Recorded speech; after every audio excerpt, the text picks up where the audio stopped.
পুরনো বলে নাকি তিনি খুব একটা কার্যকর নন। চ্যাম্পিয়ন্স ট্রফির আগে এই কারণ দেখিয়ে মোহাম্মদ সিরাজকে দলে নেওয়া হয়নি।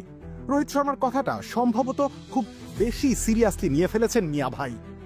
চলতি আইপিএলে বল নতুন হোক বা পুরনো, মোহাম্মদ সিরাজ সবখানি বিরাজমান। সব জায়গাতেই তিনি একই রকম ডেয়ারিং। গুজরাট টাইটান্স নিশ্চয়ই এমন একজনকে পেয়ে নিজেদের ভাগ্যবান ভাবতেই পারে। সত্যি তাই। সাবেক দল রয়্যাল চ্যালেঞ্জার্স বেঙ্গালুরুর বিপক্ষে ১৯ রান দিয়ে ৩ উইকেট নিয়েছিলেন। ম্যাচ সেরার পুরস্কার জেতেন নিজের সাবেক দলের বিপক্ষে। এবার তার আগুনটা টের পেল সানরাইজার্স হায়দ্রাবাদ। হায়দ্রাবাদের বিপক্ষে তার আগুনের তেজ আরো তীব্র হলো। ৪টা উইকেট নিলেন। এবার রান হজম করলেন মাত্র ১৭টি। দেশ জুড়ে তোলপাড়। ওয়ালটন ফ্রিজ কিনে আপনিও হয়ে যেতে পারেন মিলেনিয়ার। নতুন বলে ২ ওপেনারকে ফিরিয়ে দেন। তার বিপক্ষে দুটো বাউন্ডারি মেরেই সাজঘরে ফেরেন ট্রাভিস হেড। অভিষেক শর্মাও তার দখলে। এরপর নিজের শেষ ওভারটা করতে আসেন ডেথে। ১৯তম ওভারে পান আরো ২টি উইকেট। ৪ ম্যাচে ৯ উইকেট পেয়েছেন গুজরাটি সিরাজ।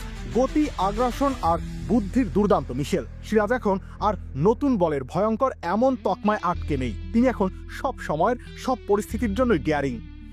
মিয়া ভাইয়ের এই ডেয়ারিং বোলিং গোটা আইপিএল জুড়েই থাকলে তার পার্পেল ক্যাপ পাওয়া ঠেকায় কে? রুবেল ইসলাম রনি, খেলা ৭১।